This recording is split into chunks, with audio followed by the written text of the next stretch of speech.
All right, 3 minutes to the top of the hour East African time on this day, the 19th of February, the year being 2024. Time to bring you up to speed on what has been taking shape in the world of news. But first, the highlights.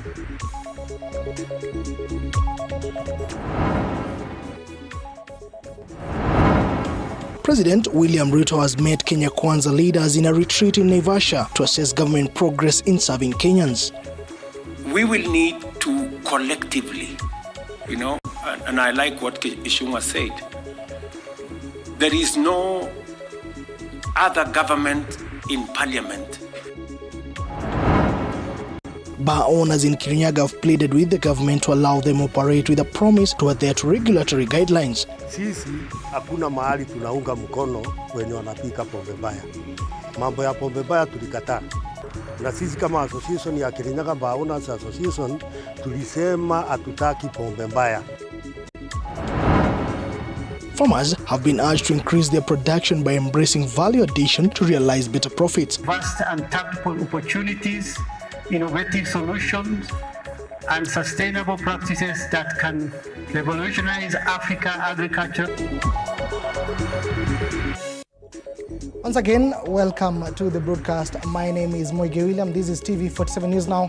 Time to bring you up to speed on what has been taking shape from all the 47 counties in matters news. We have a lot lined up for you. Do stay with us and always appreciative of your invaluable company. Starting off, Monday, President William Ruto officiated the start of a 3-day retreat of the Kenya Kwanza cabinet and other senior government officials in Naivasha, Nakuru County, to review the past year's performance amid immense pressure to fulfill key campaign promises. In the president's opening remarks, he called for cohesion between the arms of government as the Ruto administration strives to deliver its promises to Kenyans.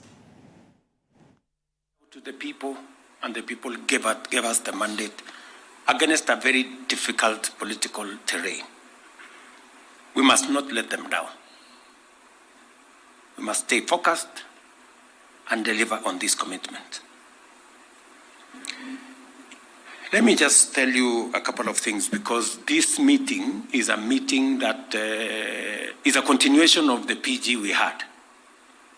So I don't want to prolong what I have to say. I also want to listen to what others have to say. And it is good that today we also have our CSS and PSS so that we can have a convergence of thinking.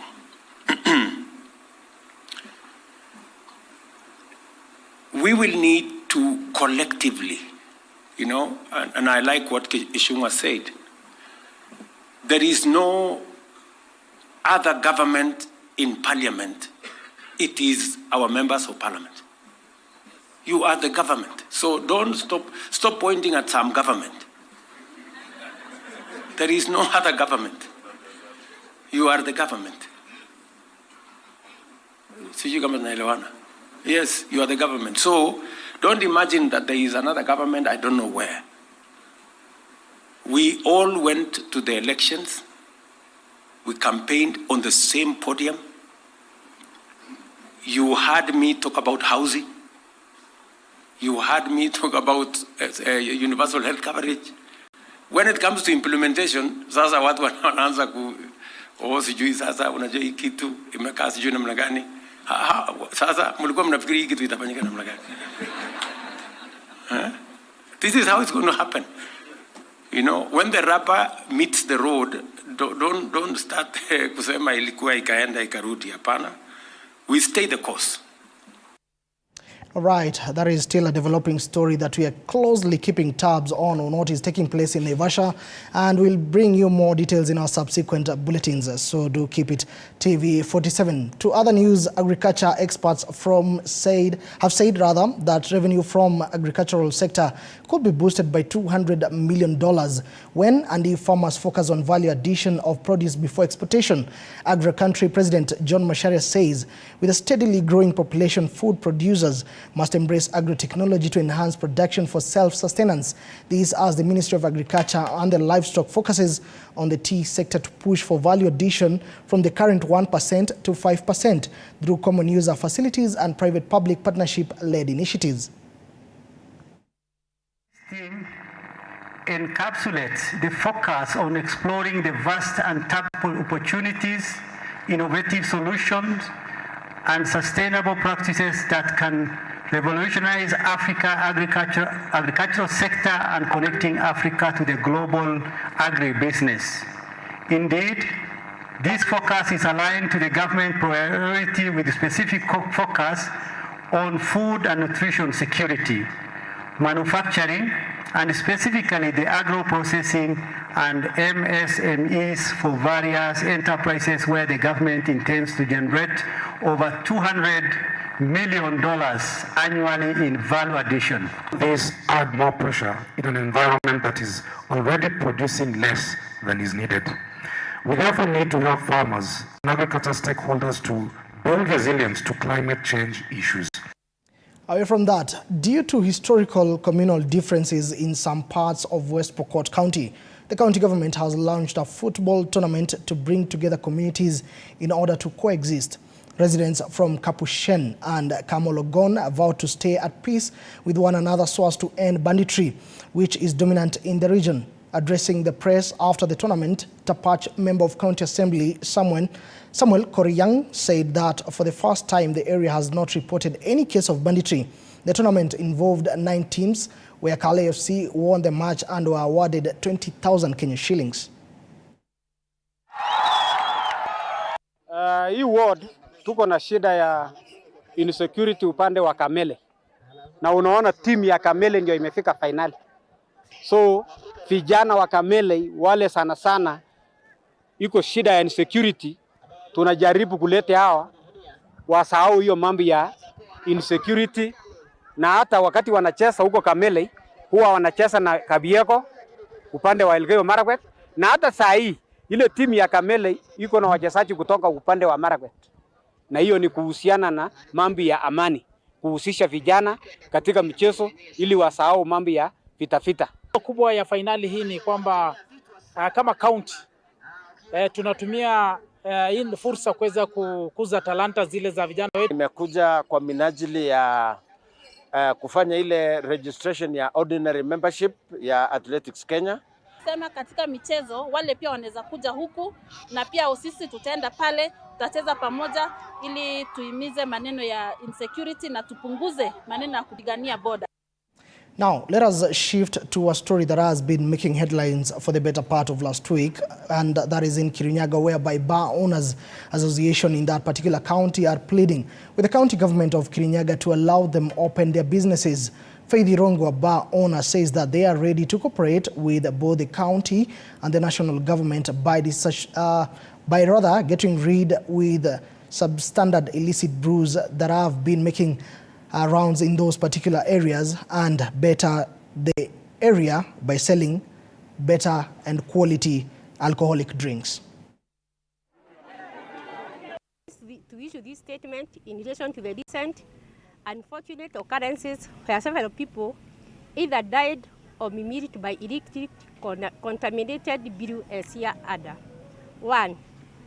That we are saddened with the circumstances leading to these deaths, and hereby we wish to extend our solemn condolences to bereaved families and those who are already mimicked by consumption of this illicit beer. 2. That we as an association of bar owners would like to disassociate ourselves with these criminal activities and condemn the perpetrators of this brew in the strongest term possible. 3. That as an association we are ready to work closely with both county and national government to weed off all these criminals amidst ourselves. 4. That affirmed the foregoing, we request both the country and the national government to consider the fact that bar owners are genuine business people with the families. We are servicing loans, we are paying house rent, we are paying our barmaids, and all of them they depend on us. Tunataka kumwambia gavana, wakati tulipewa na koti kikao ya kukaa ya mediation, tuliongea na tukakubaliana tutalipa kondi ya ile miaka 2 ilikuwa imepita, na tukakubaliana hivyo na kondi iliokotwa. So sisi hatuna vita na county government ya Kirinyaga, na yenye tunaomba ni sisi tufunguliwe kazi, kwa sababu tulikooperate na tukalipa pesa yenye alikuwa anataka. Watoto wanategemea niwasomese na pesa ya CRAMP. Hawa sai wamefukuzwa. Sasa nashindwa tutaelekea wapi. Tunamuomba ni Waiguru atufungulie kazi tuendelee ili wapate karo na nafuu ya kuwasaidia. In other news, real estate stakeholders have faulted the intention by government to amend a section of the Lands Act of 2012 to introduce a requirement that land buying and selling companies should deposit $500,000 shillings as license fees before they are cleared for registration. Led by the Real Estate Stakeholders Association chairperson Kinyo Wairatu, the entrepreneurs say that the bill would be punitive to their business, and instead they propose that the government should work with the association to ensure there is regulation.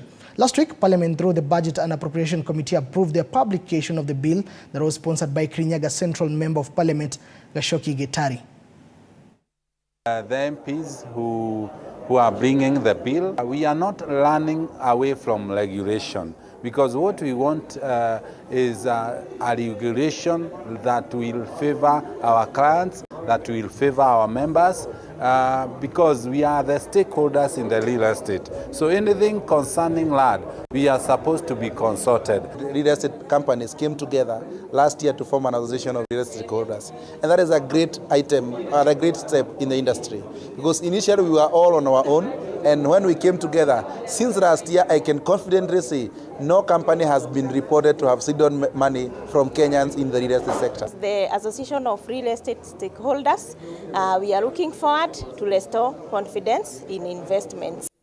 Shifting gears to matters health, the Ministry of Health has said that it has drafted the Quality Healthcare Bill that will be tabled in Parliament to give guidelines on the quality of services to be offered by each of the 14,000 health facilities across the country. Speaking in Geshogo, Kirinyaga County, Public Health Principal Secretary, that is Mary Modoni, noted that each health facility is endowed differently in terms of service provision, implementation of social health insurance, and there is need for proper guidelines to determine which services will be offered.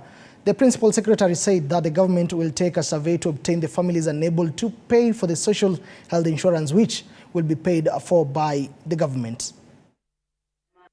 We are already in the process of drafting the Quality of Care Bill. We've already done the assessment of levels of all the hospitals in the country, more than 14,000 health facilities in the country. So what is remaining is knowing what will these health facilities bring on the table. Will the human resources for health in these health facilities perform properly their mandate?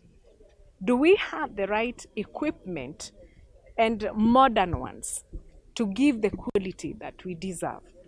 Is the infrastructure in these health facilities enough to sustain a specific primary care network? So the quality of care is very important. And if we have a guideline, an act guiding onto how these hospitals can be inspected, and when they are inspected, they will be approved.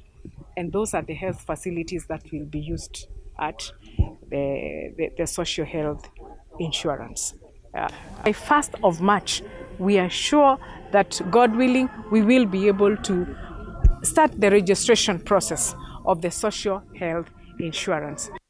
Away from that, members of Maendeleo Wanawake organization in Kilifi County have demanded for re-elections of new leaders to be conducted despite early elections being postponed. The members have claimed that progress in the organization has failed to be achieved due to poor leadership, hence the urgency for re-elections. Kina mama wa Kilifi County kwa umoja tumeamua ya kwamba tuweze kufill the gaps, kwa sababu utakuta katika constituencies zingine ama katika ward utakuta mtu aliyeko ni mmoja, wale wengine wote hawako, kwa sababu imekuwa ni miaka 10 mama hajui ako hapo amechaguliwa afanye nini. Maendeleo ya wanawake haitembei. Tafadhali letu ni ombi kama Kilifi County, kuwe na uchaguzi, kunyeshe kuwake jua, kisha kuwe na uchaguzi hivyo hivyo. Sisi tuko tayari, tumejipanga. Kama umetolewa kitini, kubali matokeo. Utajiri structure na tutarudi tena kwa uchaguzi ili tuchague viongozi watakaofanya bidii, viongozi ambao wataleta kina mama mbele, ambao wataprogress kina mama na mambo ya ninino ya elimu, mambo ya economic whatever, lakini mambo ya kuzembea katika maendeleo ya wanawake tumechoka. All right, and from the coast region, Kilifi County, let us head back to the country's capital, whereby Prime Cabinet Secretary and Foreign and Diaspora Affairs Cabinet Secretary Musalia Mudavadi has represented President William Ruto at the Canada-Africa Business Conference in Nairobi. Mudavadi, who read the president's speech, said the event marks a significant milestone as Kenya and Canada gather to strengthen their ties and explore new avenues to do business. Today marks a significant milestone as we gather to strengthen the ties between our nations and explore new avenues strengthening our collaboration. Your presence here underscores the value of deepening partnership between Kenya and Canada, and I am confident that our discussions will be mutually beneficial. Allow me to reflect briefly on our last engagement in October 2023, where we connected virtually amidst challenging times. Despite the barriers, it was evident that our commitment to fostering partnerships between Canada and Africa remains solid and unwavering. Ladies and gentlemen, Kenya presents a conducive business environment, having a strong democracy and business-friendly policies which are advantageous for potential investors. As the ministry in charge of private sector development, I assure you of all the ministry's support in facilitating and supporting the establishment of your investments. And Kenya has a diversified economy that provides investment opportunities in multiple sectors, like we have already had. I'm therefore excited that this conference will focus on, among other sectors, the areas of medical care, infrastructure, energy, financing for Canada-Africa projects, and fintech development. The Ministry of Education has been called on to embrace French lessons in schools. According to French teachers, majority of Kenyans do not really understand the importance of French studies, emphasizing on the broad advantages that come with the language, including job opportunities. Speaking during a French music festival, the teachers urged the government to include French studies as a compulsory subject in schools, glorifying the impact and benefit it holds. A lot of opportunities with this language, and the first one is job opportunities. Secondly, we are exposing our people to the French culture, which is quite interesting and very diverse. And the other thing is that we would like to see that the number of people who are speaking French, not only here in the country, but in Africa and in the world, is growing and growing. So French has a lot of opportunities. You can become a teacher of French. You can become an interpreter, either simultaneous or the normal interpreter. We also have translators, we have writers, and so many other opportunities in the United Nations, in the AU, and so on and so forth. So French is one of the languages, again, which is widely spoken in the world. And so, why should we be left behind? Changamoto ambazo tunapata, haswa tunapoenda katika shule za serikali, unapata kitu cha kwanza, tayari katika mfumo wa masomo ama curriculum, hili somo la Kifaransa ni kama lilitolewa. Kwa hivyo unapata mtu anakuambia, sasa hapa tutasoma Kifaransa, itatusaidia na nini? Hawaelewi faida za hii lugha. Kwa hivyo unapata inaanza umweleze mtu, kwa nini tuanze kusoma hii lugha? Tutaisoma namna gani? Kwa hivyo pia jinsi ambavyo tunapokelewa. Merci. Bonjour. She's the only French that I know.